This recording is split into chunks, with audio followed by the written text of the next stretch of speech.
Monday, jokingly said that he was like, I promise we're going to block for Tajay once. We've not really done it yet. Like when we do, he's going to break off a 30, 40 yard run here or there.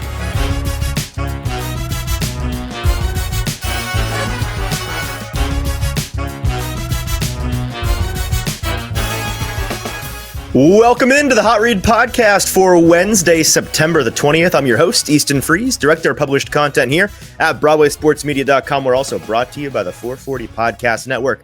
You can follow me on social media at Easton Freeze. I'm joined as always by producer JT, who you can follow on social media at JT_Runke. JT, happy Tuesday as we're recording this live as we do on a Tuesday afternoon. How are you, sir? I'm good.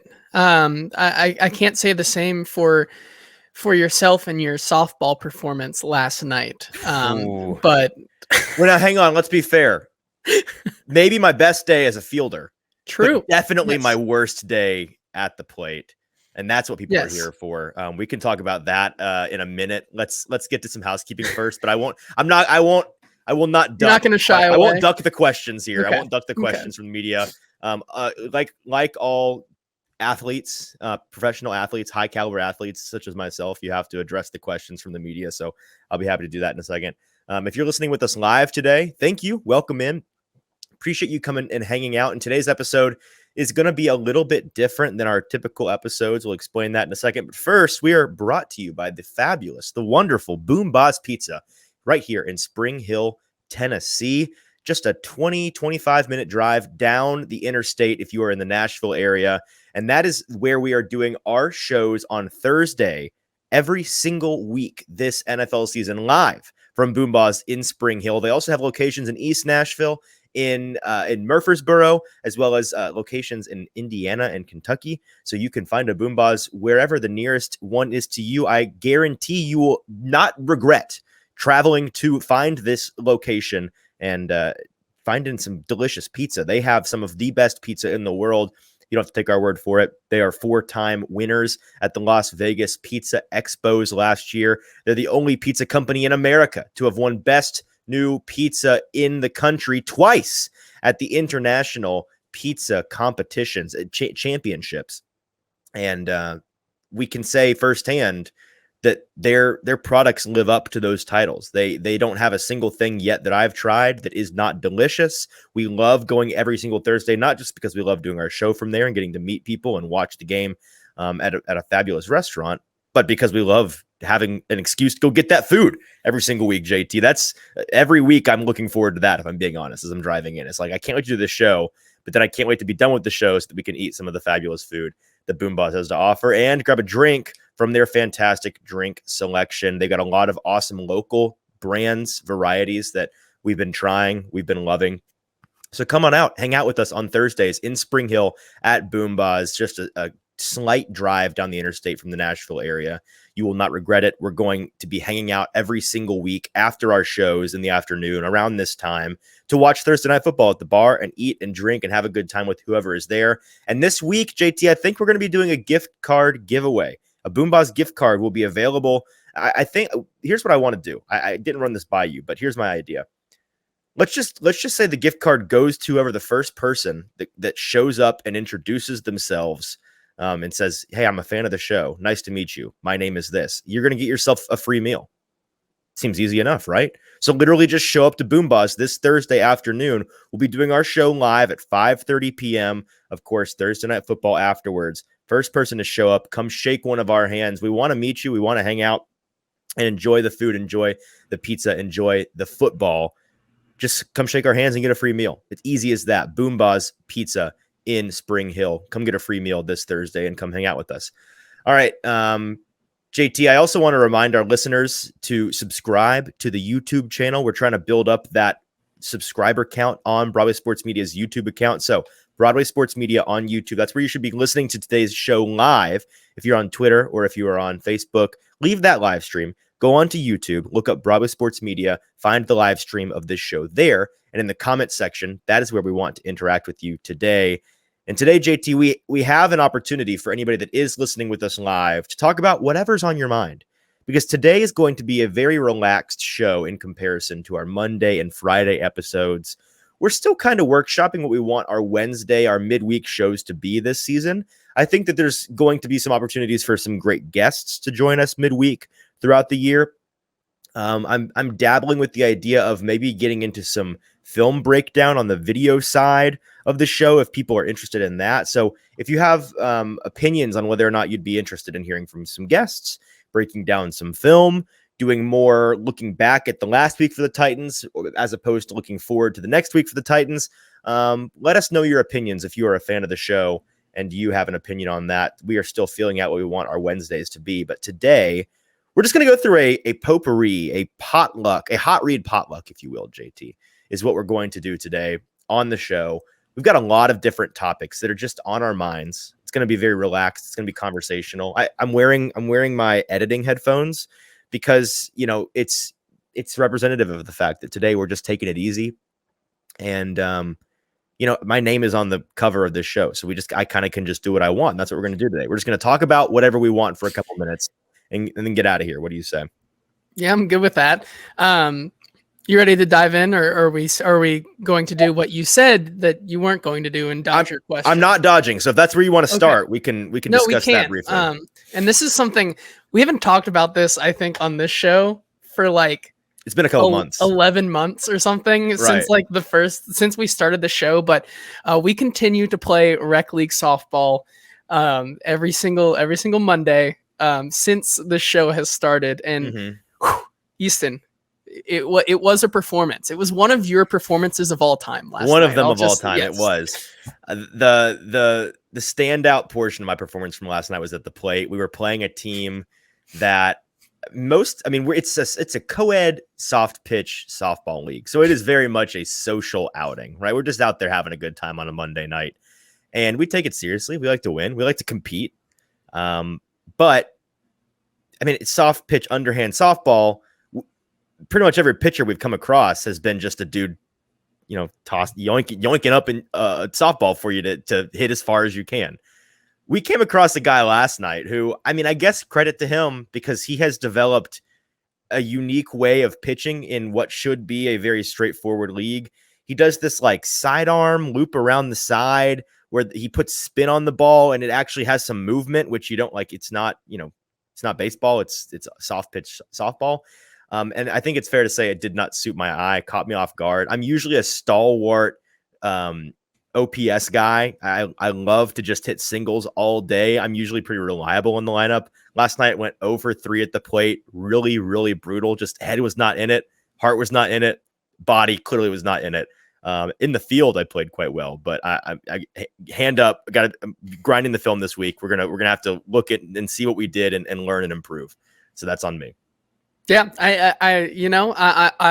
I'm glad that you're getting back in the film room. You're identifying what you need to fix, and you're excited to get back out there next. We're gonna be upset about it for about 24 hours. Then we're gonna burn the tape. We're gonna put it behind us. We're gonna move forward and get better. Exactly. We're gonna move forward and get better. Okay, now let's talk about some sports that people actually care about, not our rec league softball. Actually, I'm taking that back. I have one non-sports related thing to say today, but of all the shows we've done, this felt like the one to say it. This has been on my mind for a little bit now, and I just wanted to air my grievance. It's not sports related, but it is sort of sports related because you see this a lot. If you are on any like sports TikToks, like, you know, if you are a person that uses TikTok, it sees a lot of sports content on there. You see a lot of this on sports TikTok.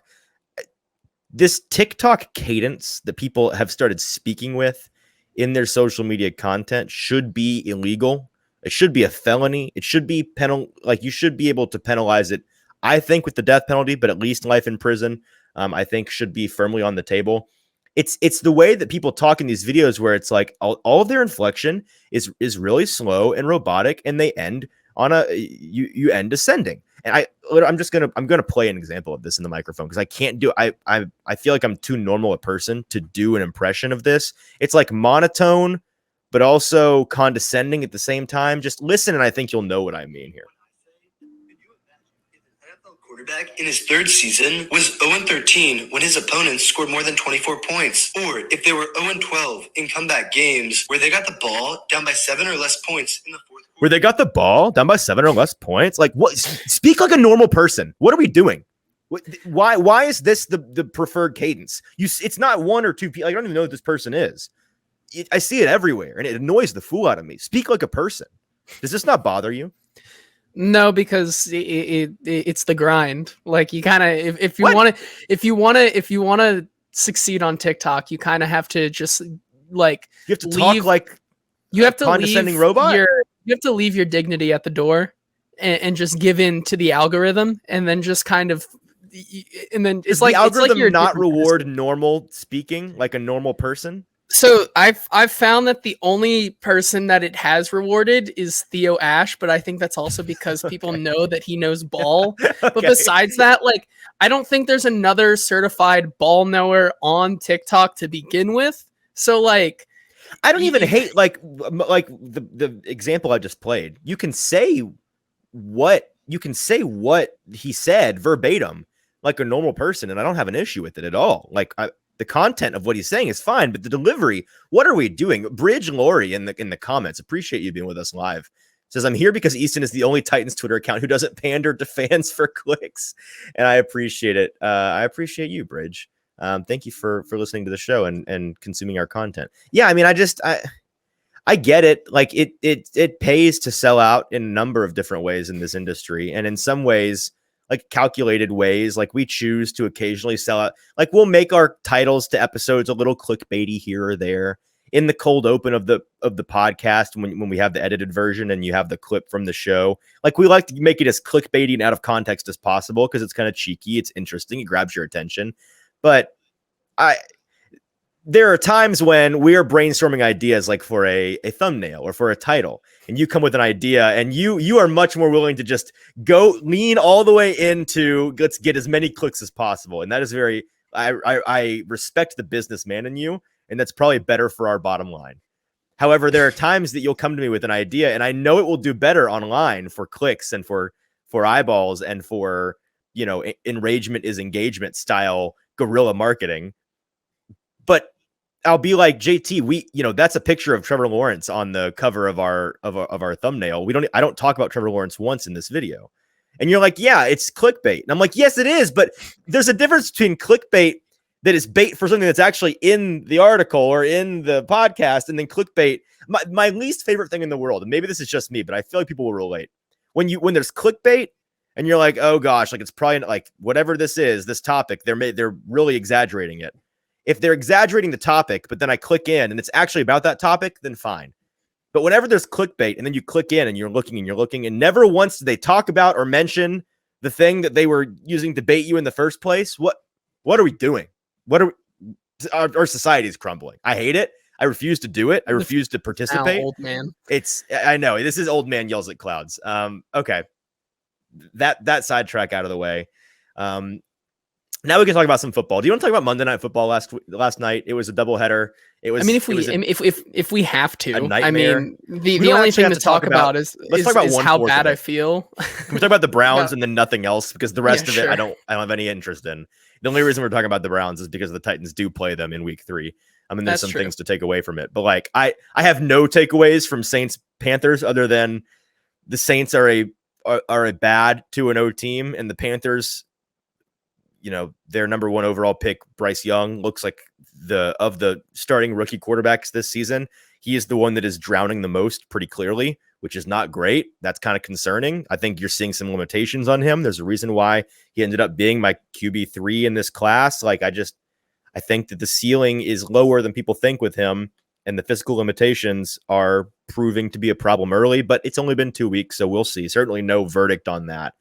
The Browns, however, they end up losing to the Steelers in a very Steelers game. The only reason the Steelers were in the game to begin with, let alone win, was because of their defense scoring 2 touchdowns. The offense, Matt Canada, JT, I know you know the answer to this because we were talking about it earlier, but just humor me here.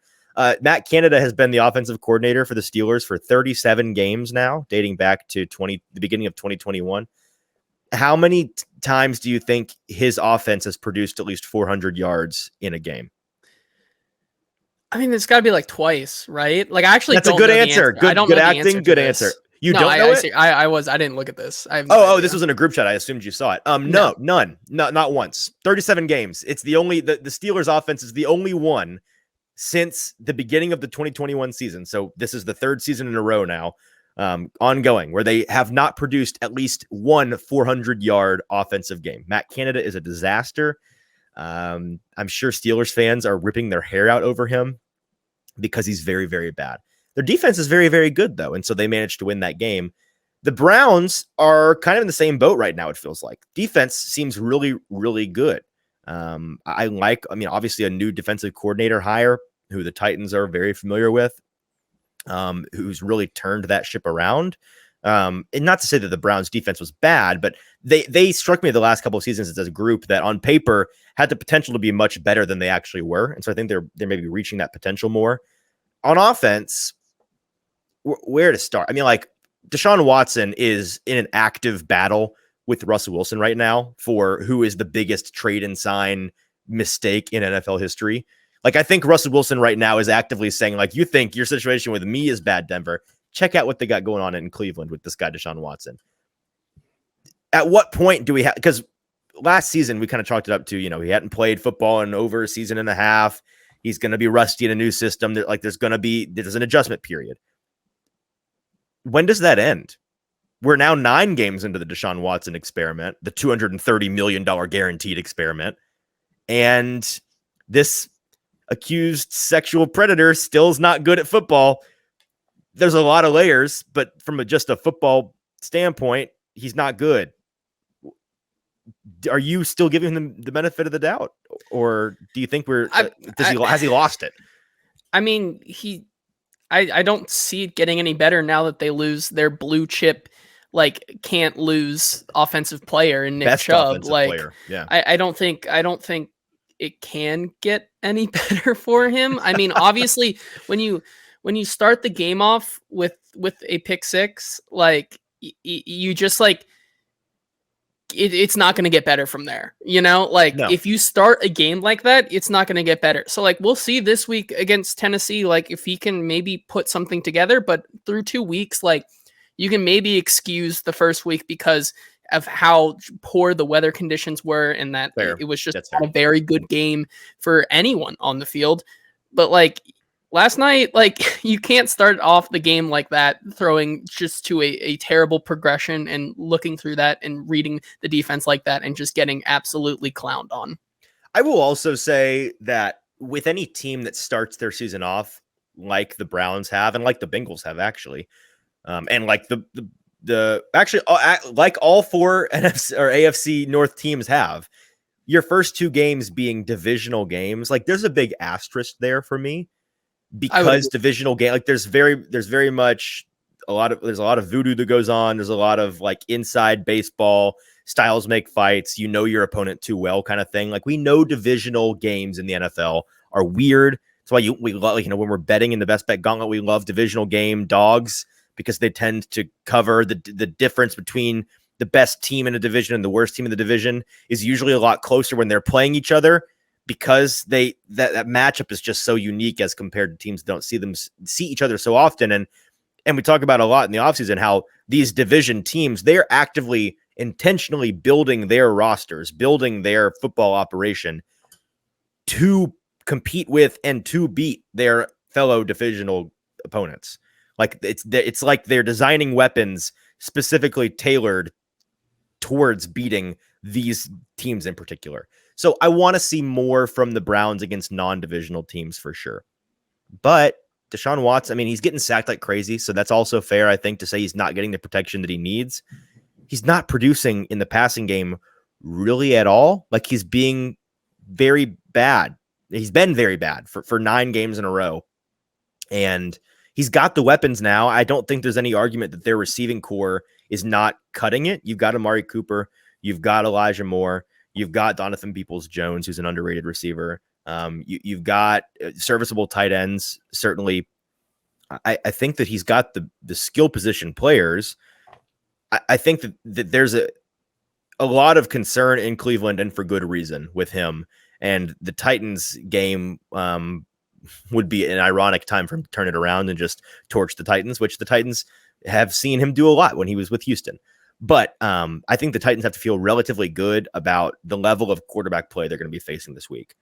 They also have to feel good about the reputation of their run defense maintaining through 3 weeks now, because they are not going to be seeing Nick Chubb. Nobody is going to be seeing Nick Chubb this season.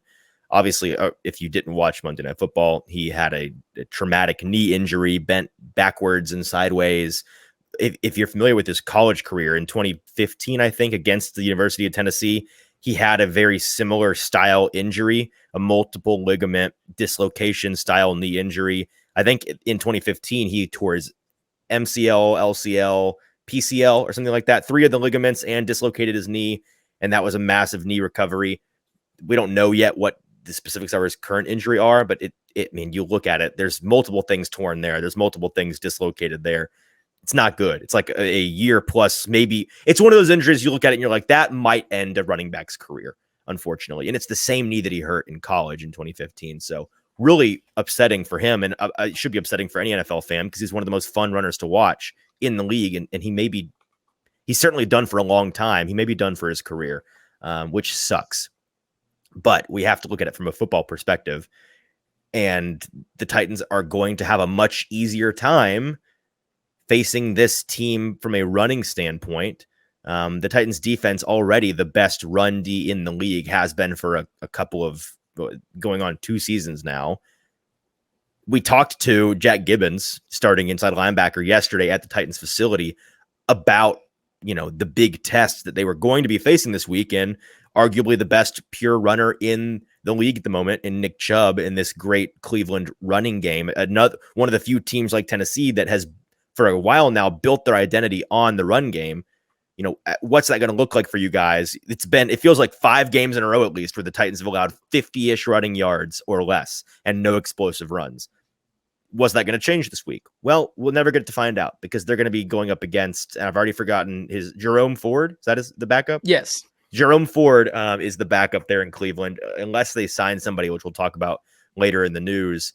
That's who you're going to be facing. He had did he have 100 yards last night? He had a fine outing. Yeah, I mean, he had a really good outing. They kind of picked up right where they left off with Nick Chubb. He had over 100 yards. He also caught 4 balls for Nick Chubb is a system running back. Is that what you're saying? I'm not saying that whatsoever. Jacob Sane points out Demetric Felton. Is he also still with Cleveland? Maybe. I don't know. I'm not sure, but he was serviceable both in the running and passing game. And Stefanski came out today and said they probably will sign another running back, but going forward that he will be the feature back. And I guess, even against a good Steelers defense, who I think stopped very good. Well, very he good. Still was able to produce. So I wouldn't say it's like a Joshua Kelly situation again, where Joshua Kelly is not going to replace what Austin Eckler can do. But in this kind of offensive scheme where they do rely on their running backs, I wouldn't be surprised to see him have a better day. I agree. Just some other notes I had on Monday Night Football. It should be illegal, just the entire entity that is Monday Night Football. The last 3 Monday nights where we had professional football, DeMar died. Obviously, that was the end of last year's Monday Night Football. That was the finale of Monday Night Football last year. DeMar died on the field. And then this year we kicked it off with Aaron Rodgers' Achilles snapping on the first drive of the play. And then we got the best pure runner in the sport, Nick Chubb, his knee broken like a toothpick. So note to self, I guess, don't play on Monday nights. I don't know who's playing next week. I know the Eagles are playing somebody. It's another doubleheader. Puka Nacua. I don't make the rules. Oh, that SoFi turf. Oh that no, it's gonna claim somebody. With the Bengals and the Rams. Right. I don't know who it is, but I'm already not looking forward to going back in a week from now and finding this clip and clipping it and being like, "We told you so." Something was terrible is going to happen. If I was a player going to SoFi this week, I would get sick or pull a hammy or something. I would not play personally. But yeah, just missing Nick Chubb in general, it changes the landscape for this team entirely. They did still with Jerome Ford have success running the ball last night after Nick Chubb goes down. But you look at their drop back rate over expectation in that game, pre and post Nick Chubb being in the game, and it skyrocketed their over expectation rate for drop back passes. once Nick Chubb left the game, that they're going to be forced to. I mean, I think their head coach today, Kevin Stefanski, said yes, he's going to be the feature back, like you mentioned earlier. But I think the rest of that quote was you don't just replace Nick Chubb. Like, you have to change the way that you play football. And so in general, for the Titans, from their point of view, you now in week 1 dodge Alvin Kamara with the Saints. In week 2, you dodge Austin Eckler with the Chargers. In week 3, you're going to dodge Nick Chubb, as well as face, I think, a pretty banged up Deshaun Watson. He left that game, to me at least, it seemed like he was slow to get up on the last couple of sacks. He seemed like he was really getting tossed around in there. That was one of those classic NFC or AFC North divisional games where it's like a nobody wins this game kind of game. Everybody walks away bloodied and bruised and blackened. And I think that both of those teams are going to be significantly worse for wear physically going into week 3 than their opponents. And so the Titans' injury luck is regressing so far. We've been talking for the last 2 years now about how this team's injury luck has to go back to the mean sometime. It can't be this bad all the time.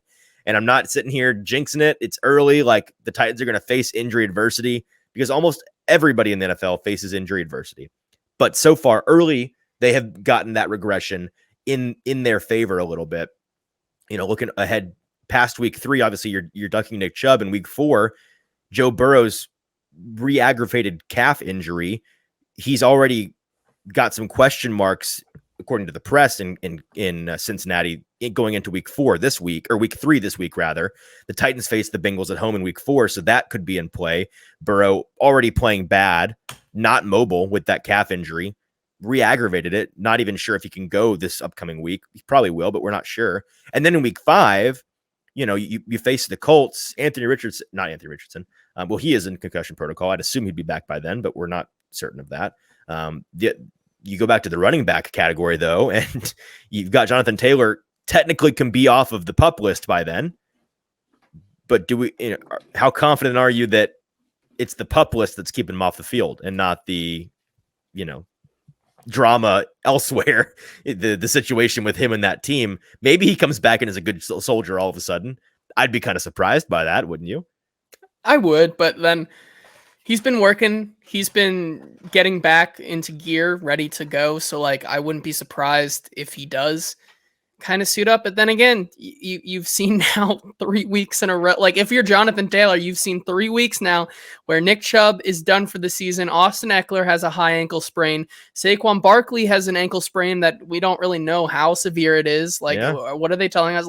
Would you want to come back? Jamal Williams has a hamstring. Jamal Williams is David Montgomery, J.K. Dobbins. I mean, I can go on and on, I think, about these running backs. Would you stop running backs? Don't run anymore. Kenneth Gainwell, RB1 for the Philadelphia Eagles. It's a nightmare. It's very dangerous. It's dangerous times to be a running back right now. It's scary hours. Yes, I would agree.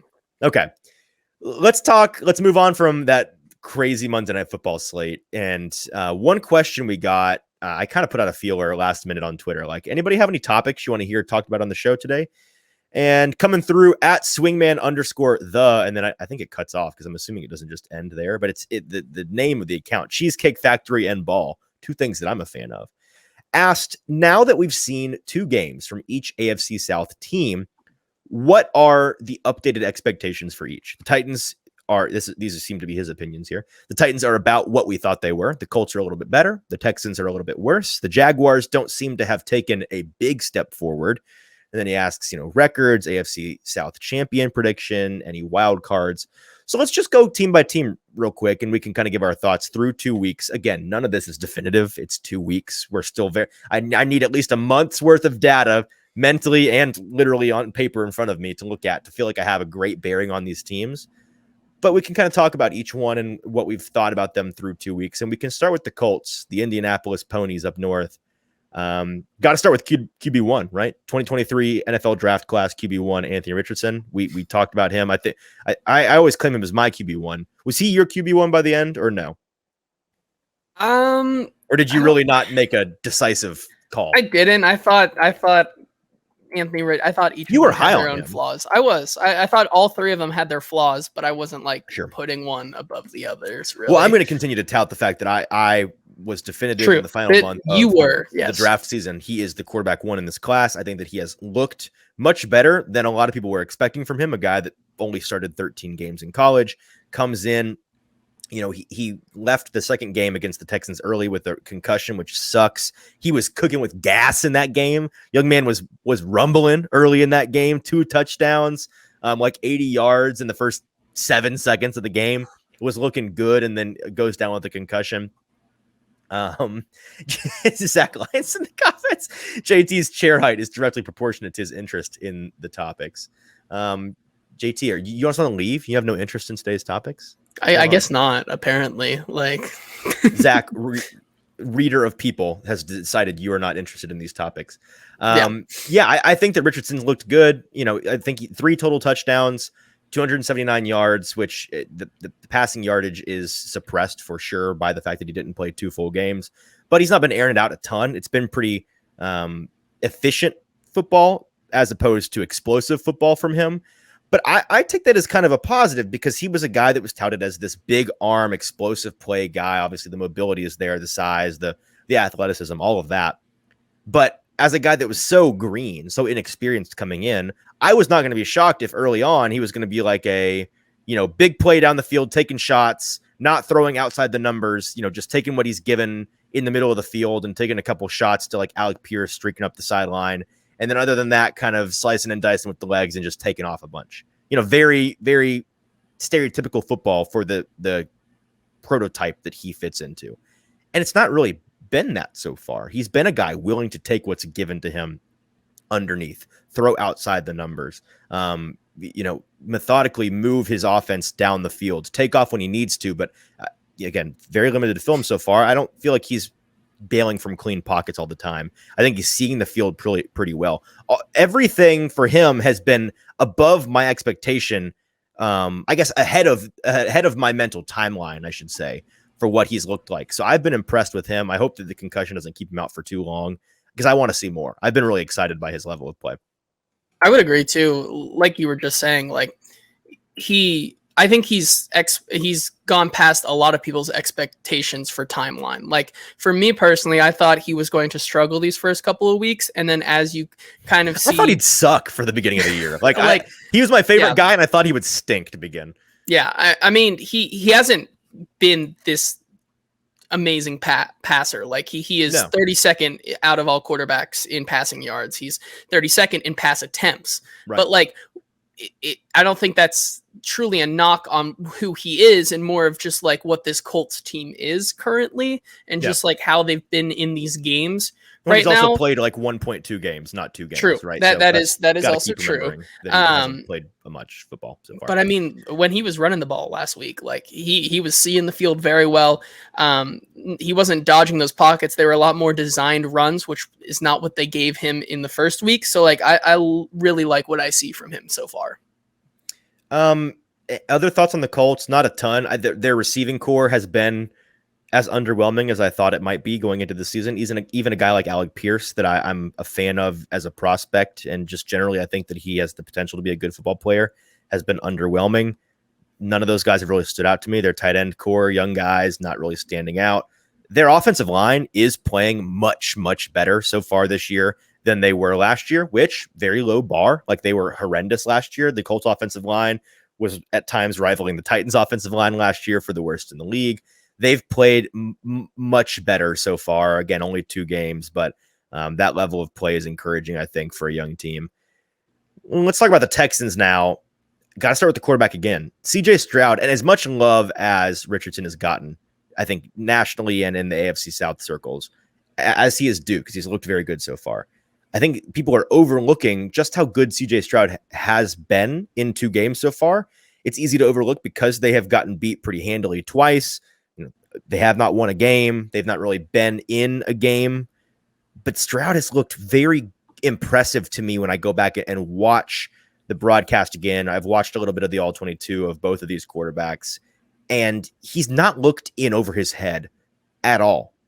Maybe he has and I've missed it, but from what I've seen, he's looked like he's been in command and not overwhelmed, like it would be very easy to do for any quarterback that's a rookie in that situation. his entire offensive line is dead. Like, I think at one point in the game last week, did they have 5 backups in or 4 backups in? I don't think they had a starter in at one point. I want to say yes. Yeah. Both tackles were definitely out, and the center was definitely out, starters, that is, and one of their guards was definitely out. I don't know if the 5th guard survived or not, but I know Laramie Tunsil injured himself in that game bad enough not to go this week in week 2. So I don't see how you can put together a worse situation protection wise for a rookie quarterback on a team that already, like, you got to protect your rookie, got to make him comfortable. They are doing the opposite of that. And yet Stroud has looked really good. His stats are pretty impressive to me. 626 yards, 2 touchdowns. He's 58 of 91, a 63.7% completion percentage. Has not thrown an interception. I don't believe he's committed a turnover yet. Despite being sacked 11 times, he's got a 91.2 rating. I think that his floor has been even higher to me than I expected it to be coming out. And I think that he's got a relatively high ceiling, maybe not as high as a guy like Anthony Richardson. You could argue maybe not even as high as a Bryce Young. But the floor has been really, really high. And I think that if you gun to my head, force me to pick one of these guys so far that I'm confident at worst will be a serviceable top 32 quarterback, starting level quarterback in the NFL, I'd probably pick Stroud because he's looked like, at worst, a low-end starter to me so far. I mean, yeah, when you're making Robert Woods look like a serviceable wide receiver too, like on an offense, like I think you're doing something right. I think he's also like elevated Nico Collins's game. I mean, Nico Collins is right now 5th in the league with 226 receiving yards. When CJ Stroud targets Nico Collins, CJ Stroud's passer rating is 120. So like he has a good connection there with his receivers right now. He's like, making us eat our words on Tank Dell, by the way. Tank Dell looks as electric. Well. Yes, Tank Dell is the guy that I have circled as most likely to prove me super wrong in terms of my evaluation. I was so out on Tank Dell.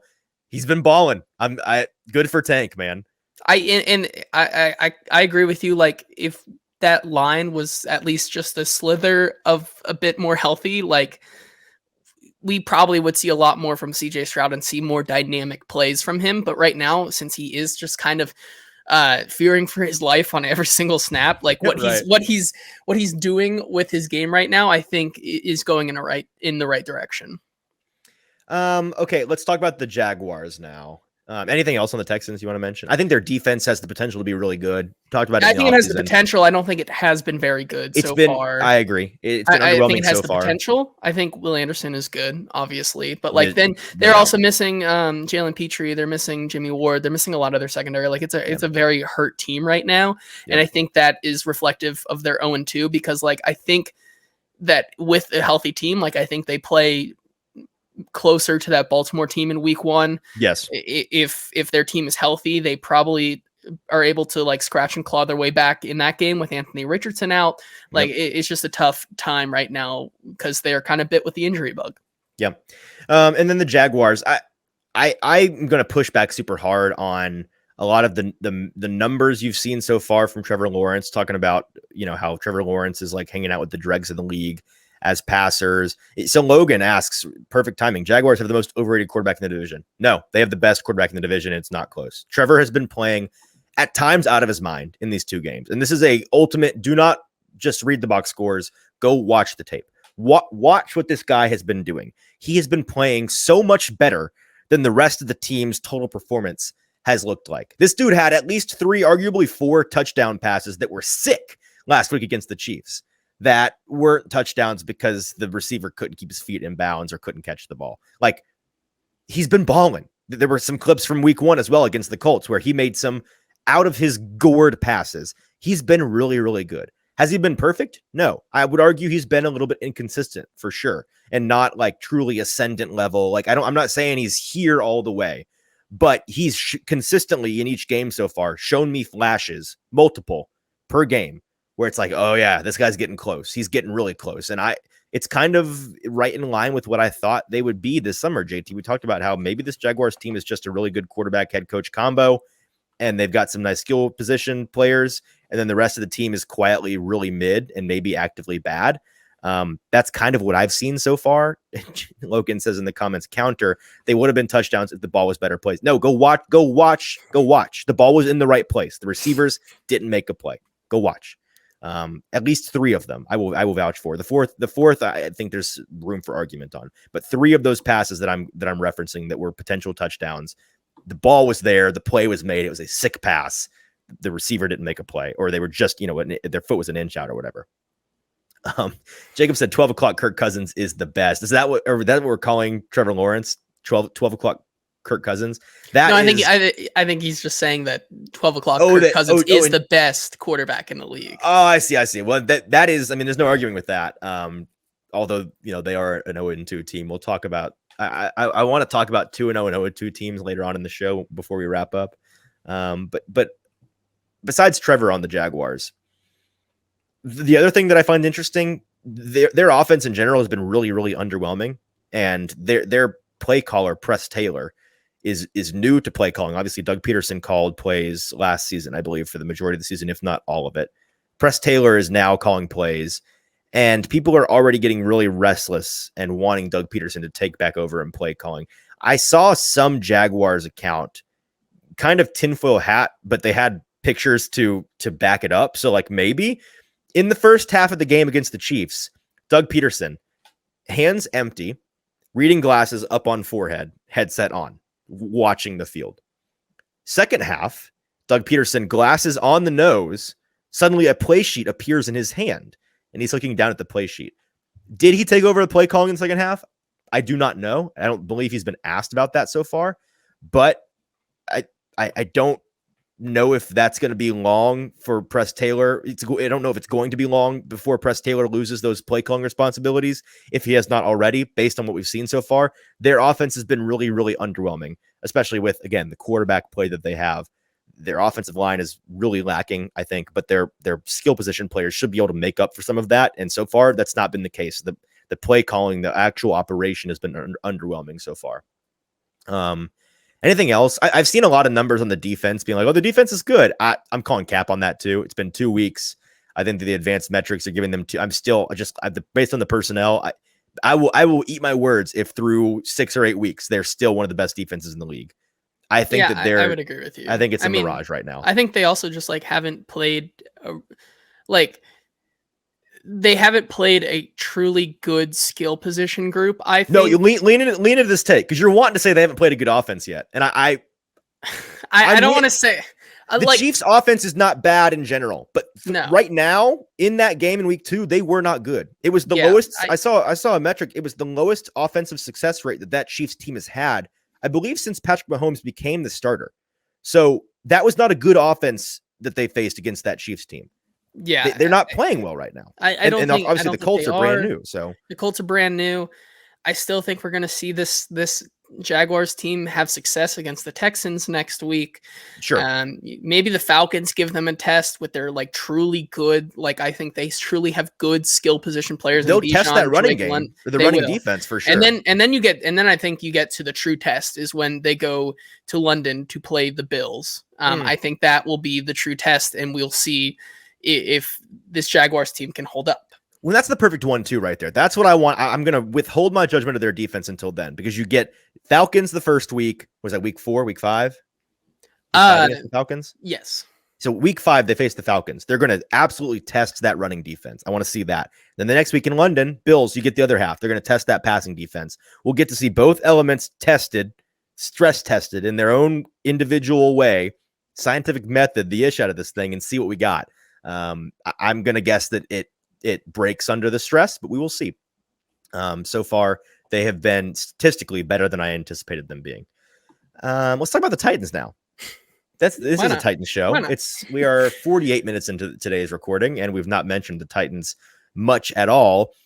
We can talk a little bit about some PFF numbers from last week if we want to start there. JT, Ryan Tannehill posted the best offensive PFF grade on the team, 92.5, which I went back and looked. It's his highest mark since week 2 of 2021, that big comeback in Seattle 2 seasons ago. His efficiency numbers improved dramatically from week 1 to week 2, which again, everybody's like, well, duh. Yes, let me give you the actual numbers though. His EPA and completion percentage over expectation. EPA per CPOE is the way that this is listed. 28th in week 1, bumped up to 7th in the league in week 2. His EPA 22nd to 13th in week 2.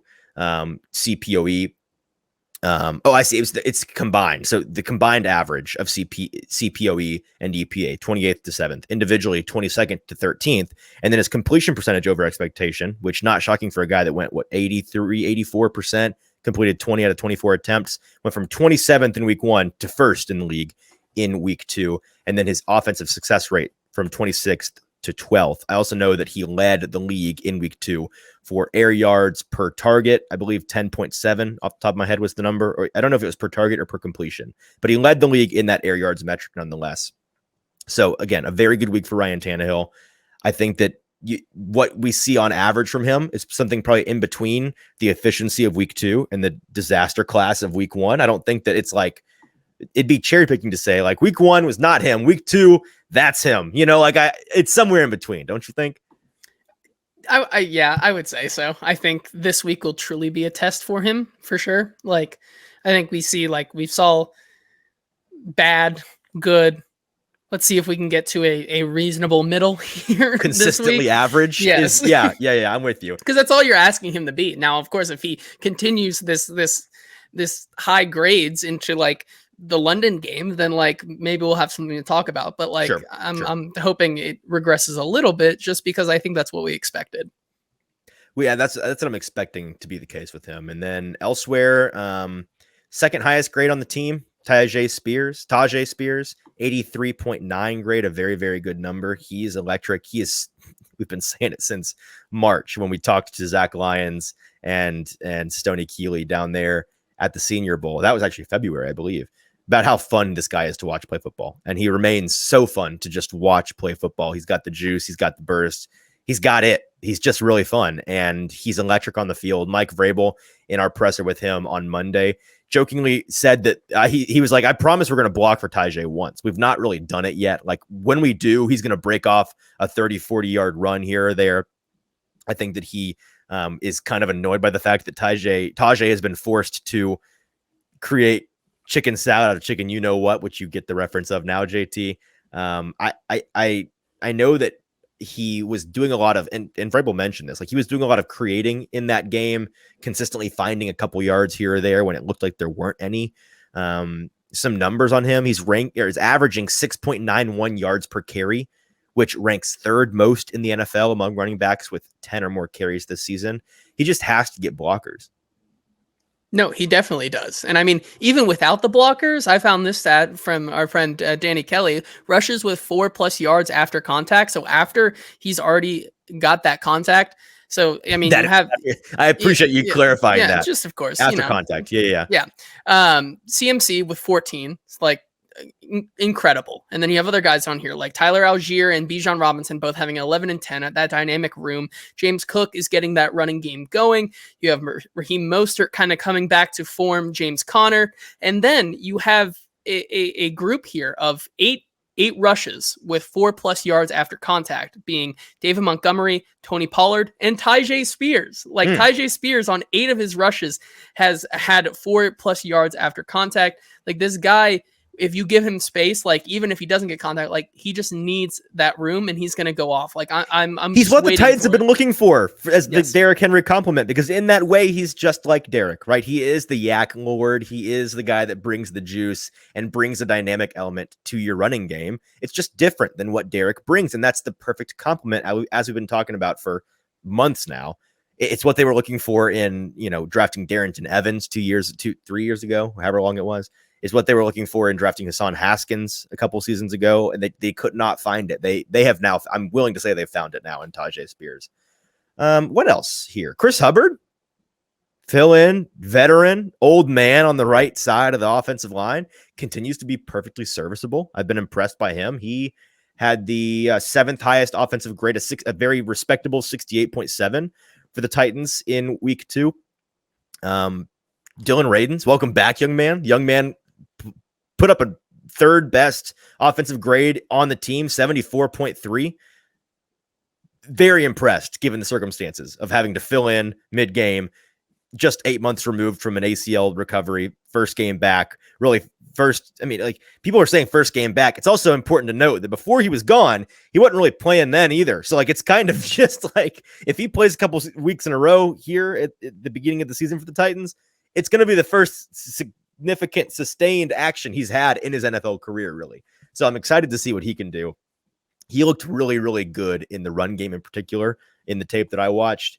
The tight ends are interesting to me, JT. Chig, supremacy, reigns supreme still. He put up a 4th best offensive grade per PFF on the team at 74 flat. But the other 2 tight ends in the Titans tight end room, Trayvon Wesco and Josh Wiley, brought up the very rear of the Titans offensive grades in week 1. Trayvon Wesco, a 30.8 PFF grade, and Josh Wiley, a 28.3. Both of them committing penalties in this game. Wesco with a dropped pass, Wiley with at least one big blown assignment blocking. They've been a hard watch. And I asked Mike Vrabel myself on Monday, what do you make of this tight end room so far as a whole? And he took his time at the beginning of the answer and was just like, I would say it's inconsistent. And that's a word he repeated 4 or 5 times in his response. But inconsistency was his key. And he made sure to clarify that he is confident that these guys on his team have what it takes to accomplish what he thinks that they need from their tight ends. But so far, that's not been a consistent case for them. And I think, personally, editorializing on my part, it's a kind way of him saying Wesco and Wiley have been bad, and they need to pick it up, or it might be time to go to the bullpen. Thomas Odukoya, welcome to the active roster. At what point does that become a question? And it's tough because, if there is one that I think they would, go away. Logan Brady says they would make that kind of bullpen call to Thomas Odukoya. It's probably Trayvon Wesco because of but then again, the draft capital that you do invest in Josh Wiley, which, to my point, I don't think I've changed my tune on this once when I said that my least favorite draft pick of the Titans was Josh Wiley, because I just didn't like his game flat out. You weren't a fan of him for the Titans before they picked him. Yes, you wrote a whole article. I was not a fan. I was not a fan whatsoever of him. And I think he is just more of a project. So I don't see you getting rid of him. But I could see Thomas Odukoya being the one that replaces Trayvon Wesco if it continues to be this bad. Right. What else? Jacob in the comments wants us to talk about the Titans not looking like they missed Christian Fulton. His honest opinion is that the Titans have better cornerback depth than they've had in a long time. Although we've been duality of man here, direct contradiction. Logan says that the Titans missed Fulton badly, that Trey Avery got destroyed. I disagree with both of you. I think you're too high and too low. Trey Avery did not get destroyed. He got picked on. He did pretty well, in my opinion. He was targeted 15 times, allowed just over 100 yards passing. For a replacement level cornerback being picked on like that over and over and over. 15 targets in one game is kind of crazy. I think he did perfectly fine. Was it great? No, but was he drowning? Absolutely not. He was containing and tackling well almost all day long. A couple of slips here or there, but no major dramatic mistakes that cost the Titans in a big way. I disagree that they didn't miss Christian Fulton. I think that they were fine without Christian Fulton. And to your point, Jacob, of them having better cornerback depth than they've had in a while, I agree. And I think that we talked about that in the offseason about how, you have some faith in Trey Avery. You have some faith in Sean Murphy-Bunting coming in, and he had a really nice bounce back game. Looking at the defensive numbers, according to PFF, he was the leading defender for the Titans in week 2 with an 84.1 grade, which was a really nice little comeback for him. He was not horrible in week 1, but he left a lot to be desired in week 1, had some blown coverages. In week 2, he was balling. I know our friend of the show, our buddy James Foster, has a montage of plays from Sean Murphy-Bunting on his Twitter account that he posted, I think, earlier today or yesterday at some point, that you should go check out. But he made some really nice plays, especially in press man, that if he can play that level of ball all year, then you really do have some significant depth in this team, assuming Christian Fulton can come back. Christian Fulton in press man. Roger McCreary continues to be serviceable in press man. Sean Murphy-Bunting plays like that in press man. You've got a nice press man group. You can play some tight ball. You can play some aggressive ball in the secondary. Elsewhere, Jeffrey Simmons and Tier Tart, they ate on the interior. Those guys both had really nice PFF grades. Jeffrey Simmons 3rd on the team. tier, Tart 7th, both with north of 68 grades, which are both very good. A quiet day for Danico Autry and Arden Key, which you give them a break for because in week 1, we were unstoppable, those two. In week 2, they were not so great. Harold Landry brought up the rear per PFF, which they're always not really high on Harold Landry. They're just his style of play does not really, I don't think it works well with their algorithm for some reason, but he had a 43.1 grade, was the 17th graded guy on the team.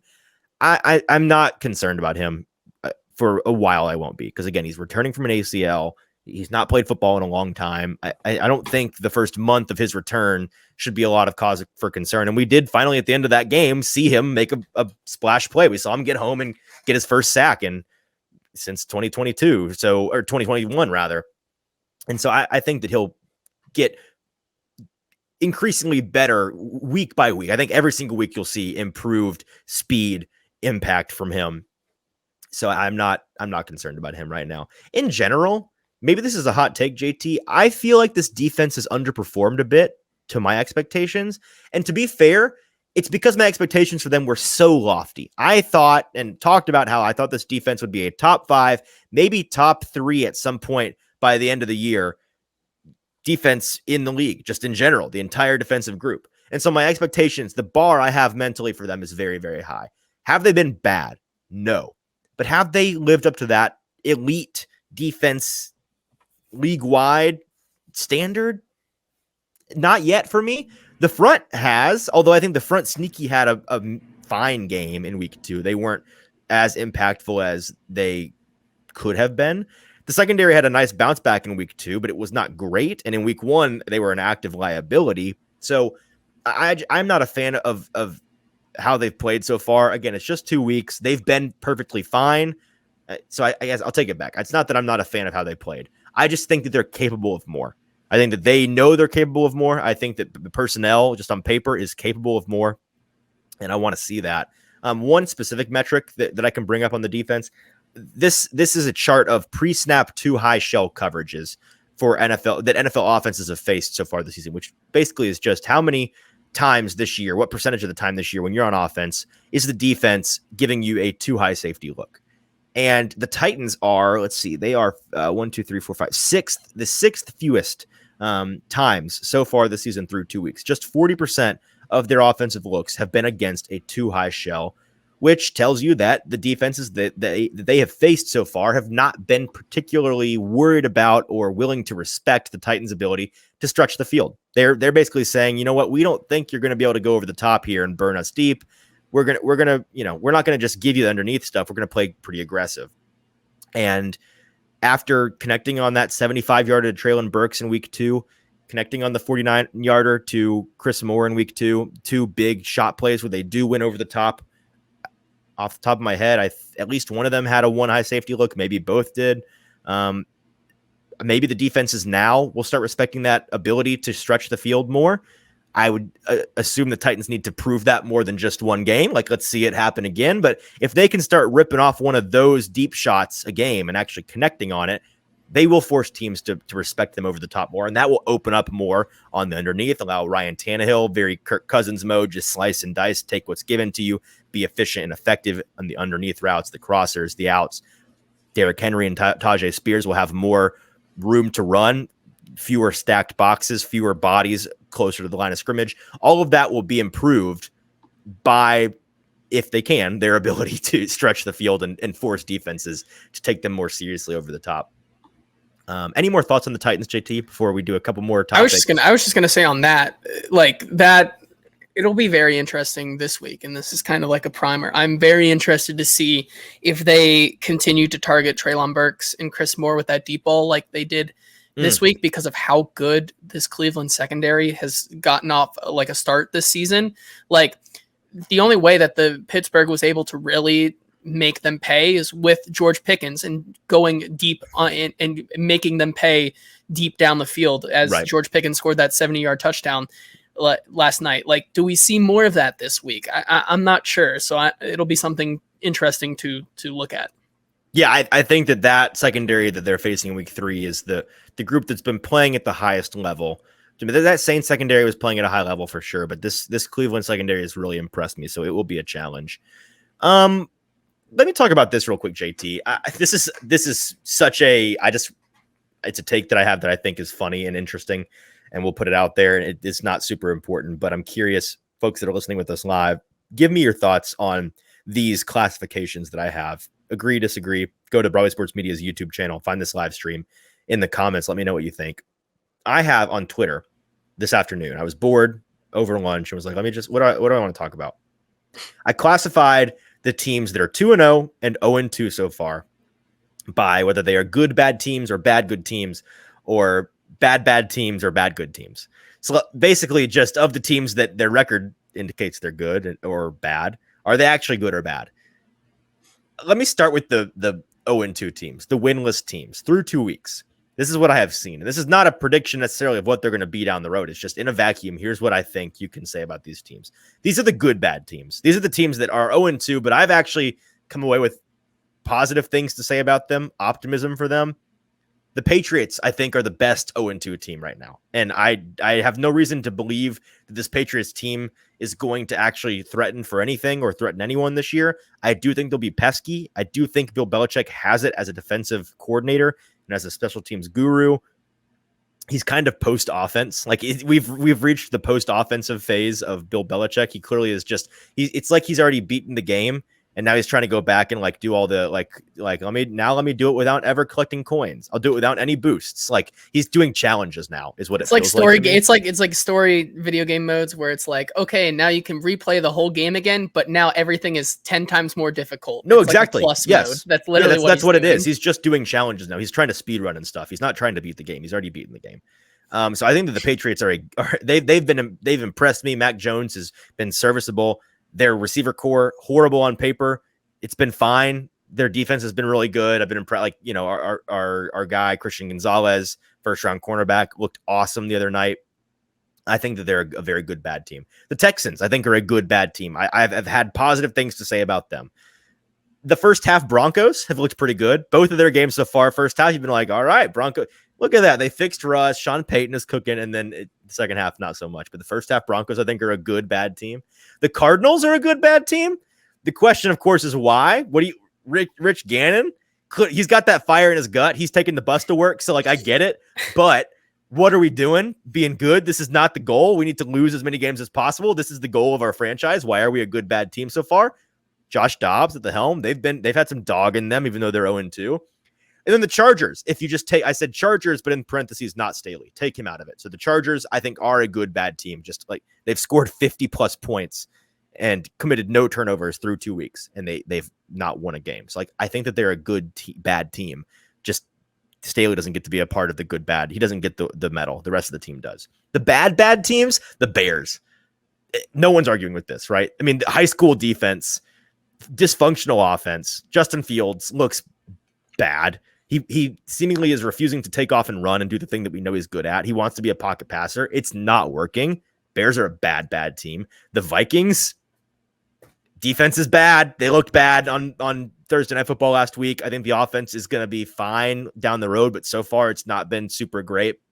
They've got a bunch of turnovers that they need to clean up. I think they're a bad team right now. The Panthers look like a bad team right now. Name me one thing that's encouraging about the Panthers right now. Adam Thielen had a nice night. That's encouraging if there's no future for this franchise beyond this year. Old man Adam Thielen as a rental is looking fine. Sure. Okay. Second half Broncos are a bad team. They've blown 2 games they should have arguably won. The Bengals, your Bengals, how are they a bad team? I don't know, but can you argue through 2 weeks in a vacuum that they've not been a bad team so far? In a vacuum. It's not like I think everyone expects them to get better. I do, you do, but these 2 games alone, they've been bad. When they start putting things together and they look like they're going to amount to a comeback against the Baltimore Ravens this past week, and then Chidobe Awuzie loses to Nelson Aguilar, like it's a tough scene. It's tough. I don't know, man. I think they're the best of the bad teams. Like okay. I would challenge the Patriots are the best of the 0-2 teams because I still think I mean, by the end of the season, I think that they will be. But I'm doing this judged on just the 2 games we've seen. I think I don't know. The Patriots have man. played 2 better games than the Bengals have so far. That's my take on them. And then agree to disagree. Okay, that's fine. And then the final bad team category, I just took the Staley parentheses from the Chargers and moved. So Staley is in the bad team category. Just Brandon Staley, because he is bad. Now the 2-0 teams. Okay, let's classify the 2-0 teams. The good teams. These are the teams that are good in record, and also I think good teams. The Dolphins are the clear and obvious one for me. Like, they are good. Based on these 2 games alone, I'm not sure they lose a game this year. I don't know how you stop that amazing offensive scheme. I think their defense is legit. You stop it by killing Tua. That's how you stop it. That's other than that, I don't know what you do. The Dolphins look good. The 49ers are the team that are threatening most to make my preseason hot takes look ridiculous. I thought the Niners would be bad by way of their offense struggling with their quarterback situation. Brock Purdy, the cult of Brock Purdy, is alive and well and strong as ever. He has looked great.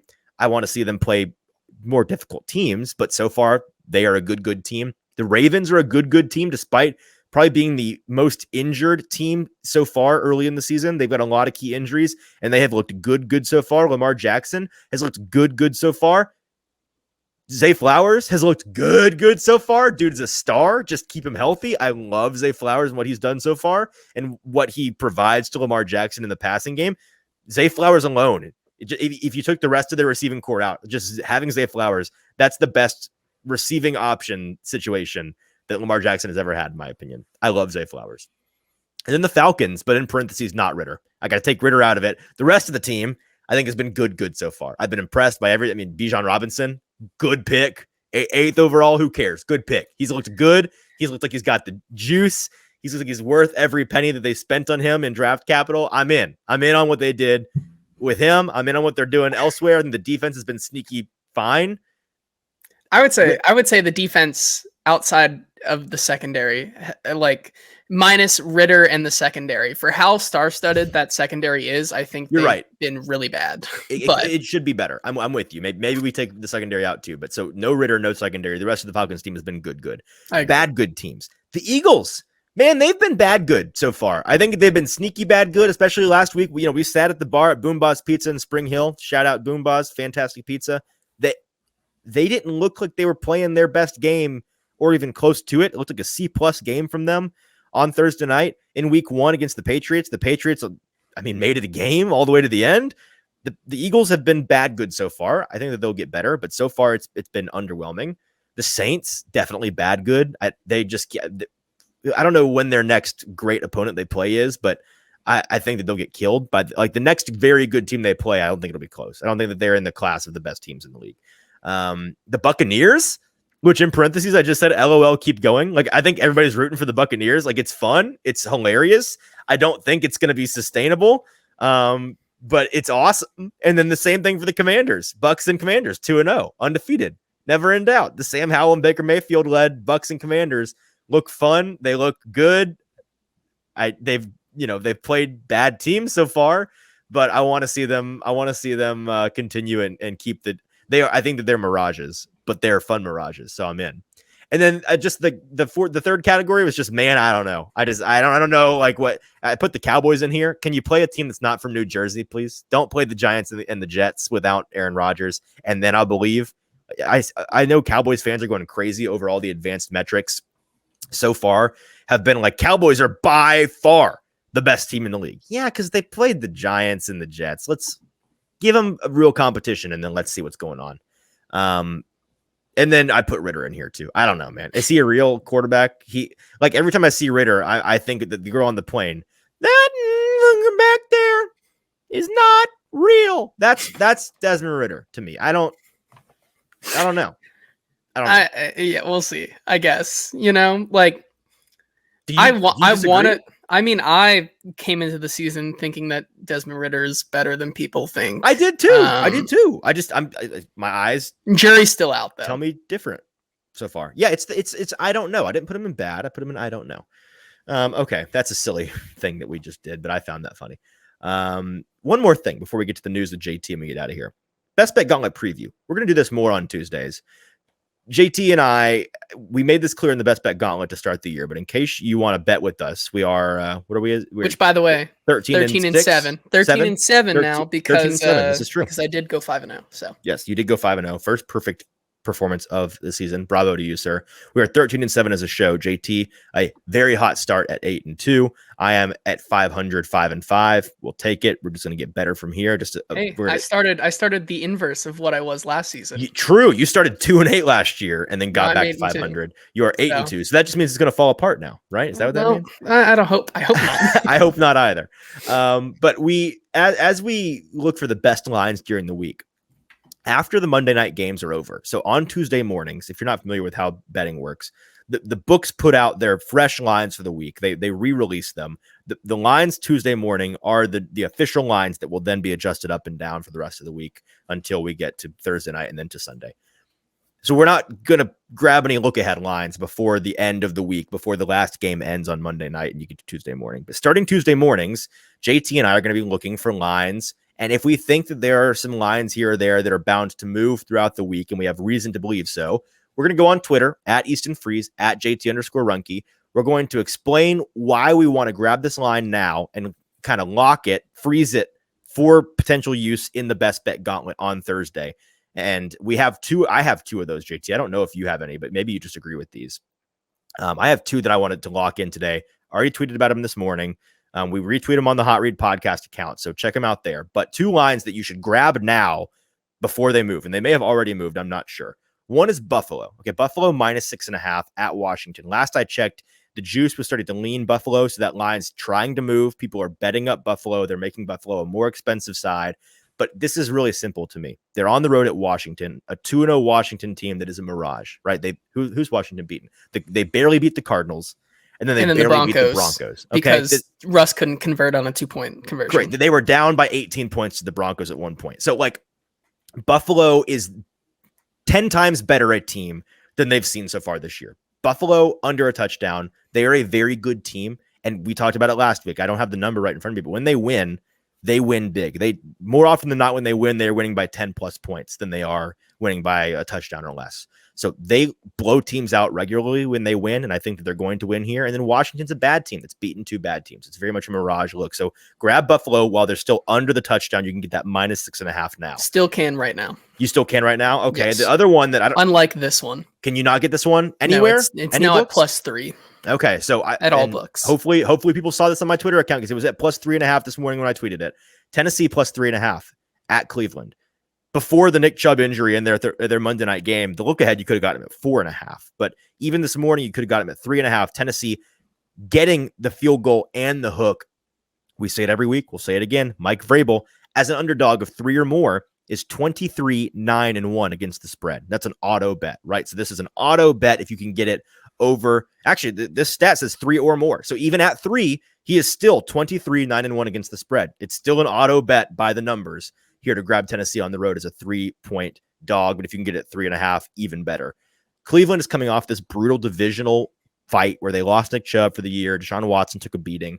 You love getting Tennessee the field goal and the hook. Those are the 2 lines that you should lock in now. Buffalo -6.5 at Washington. Tennessee +3.5 or even 3 at Cleveland. I would say Tennessee is going to probably continue to move, may even get to 2.5. So grab the 3 now while you can, if you can still get that full field goal. JT, do you agree with these that I'm locking in? Did they look like tasty sides to you? And are there any that you want to lock in before we get to Thursday's show? I mean, we can just end up drafting 4 and 4 because one of us is going to take one of these and the other is going to take the other. And so I'm you're not in on these these as well. I'm in on both of these. Okay. Everything else, I'm waiting to just see how it shakes out. Very, very early in the week. It's an interesting these slate. Are the 2. It is. Like I said, it is time for the big boys to come out. We had 2 weeks now, but these are where the lines start to get a little tricky. In week 3, we gotta stack up. We gotta grind out these lines this week. So.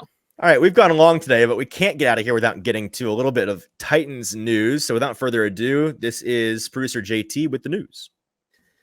Yeah, and we can start with 2 or 3 Titans moves that they made today earlier on, with the Titans releasing Jaden PV from I believe the active 53 man, correct? They moved, no, or from the practice squad.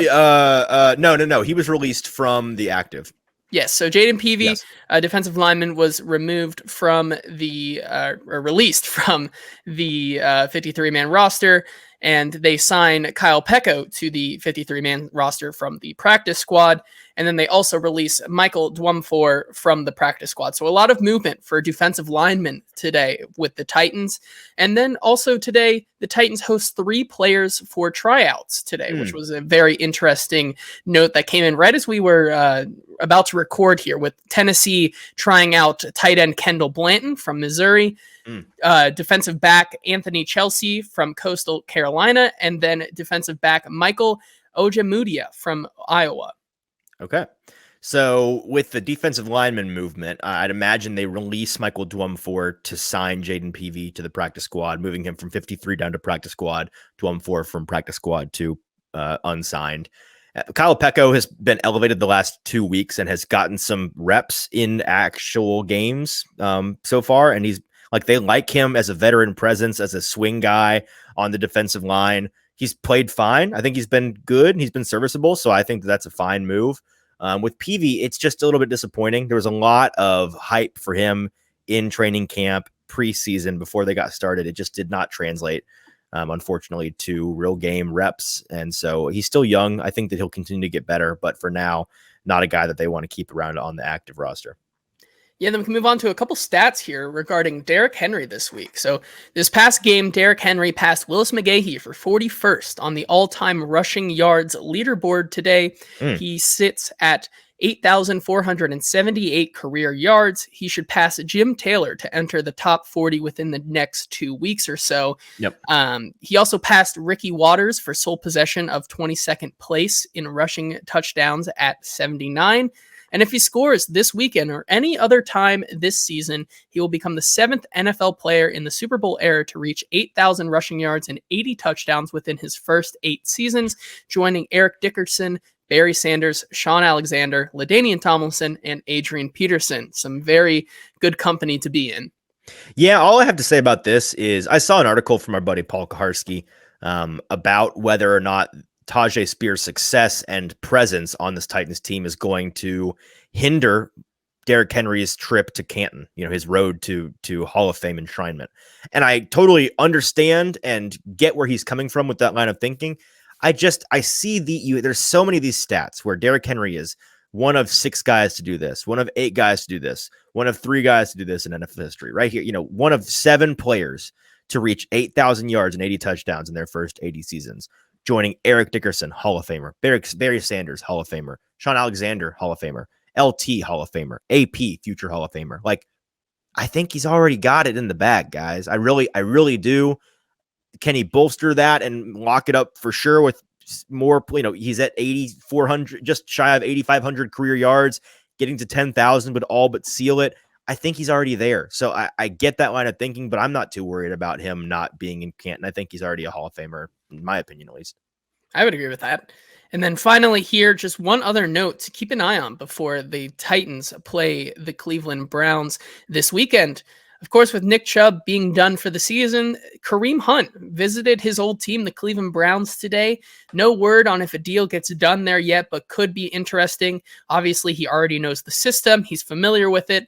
I would be surprised if we saw him this week, to be honest, if they get a deal done, but who knows? We've seen crazier things happen, so maybe you'll see Kareem Hunt out there against the Titans this week. Wouldn't shock me. I think it's possible that, obviously familiarity there. Kareem has been waiting to join a team. Maybe this is where he lands. All right, that is the news with producer JT. Appreciate you.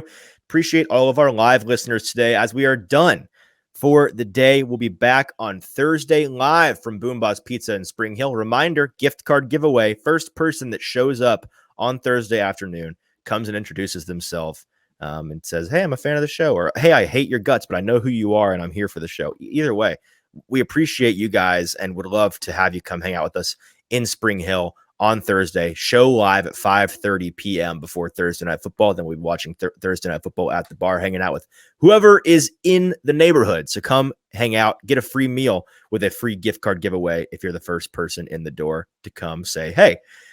Make sure you're subscribed, follow, rate, review, wherever you get your good podcasts, Apple Podcasts, Spotify, Google, Stitcher, all of those places. Make sure you subscribe to the Hot Read podcast feed to get all of the live shows that you miss the next day, the produced versions in your podcast feed waiting for you. Make sure you subscribe to Broadway Sports Media on YouTube. We want that subscriber count to continue to grow. Broadway Sports Media on YouTube. Subscribe. It's super easy. It's free to you, and it helps us out. And then make sure you're following us on social media at Hot Read Pod on Twitter, Instagram, and TikTok. Until Thursday at BoomBozz Pizza, for producer JT, I'm your host, Easton Freeze. Have a great couple of days. We'll talk to you later.